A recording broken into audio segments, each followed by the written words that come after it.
Hey guys, it's Skylark here. Welcome to the next episode. Today I'm going to show you how to update Mac.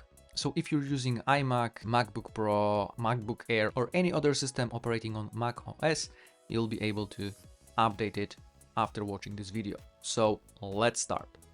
First of all, we need to go to the Mac icon in the left top corner over here and then go to system settings.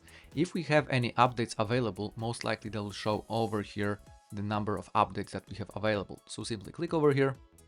Once the system settings open, over here somewhere at the top we will see a button that says software update available. So simply click on it, and then once you click on it, you will see if your automatic updates are on or off, and you will see a list of the updates available. So for me, the update available is only macOS Sonoma 14.1.1.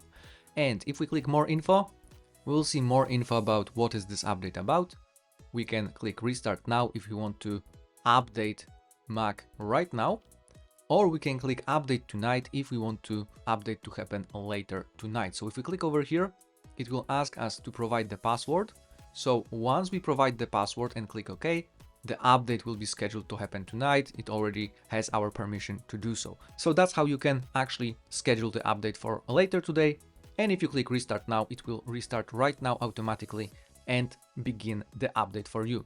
So this is exactly how you can update your Mac OS. Please let me know in the comments if you managed to do that, and remember to hit thumbs up, subscribe our channel and share this video with your friends. Thanks for watching.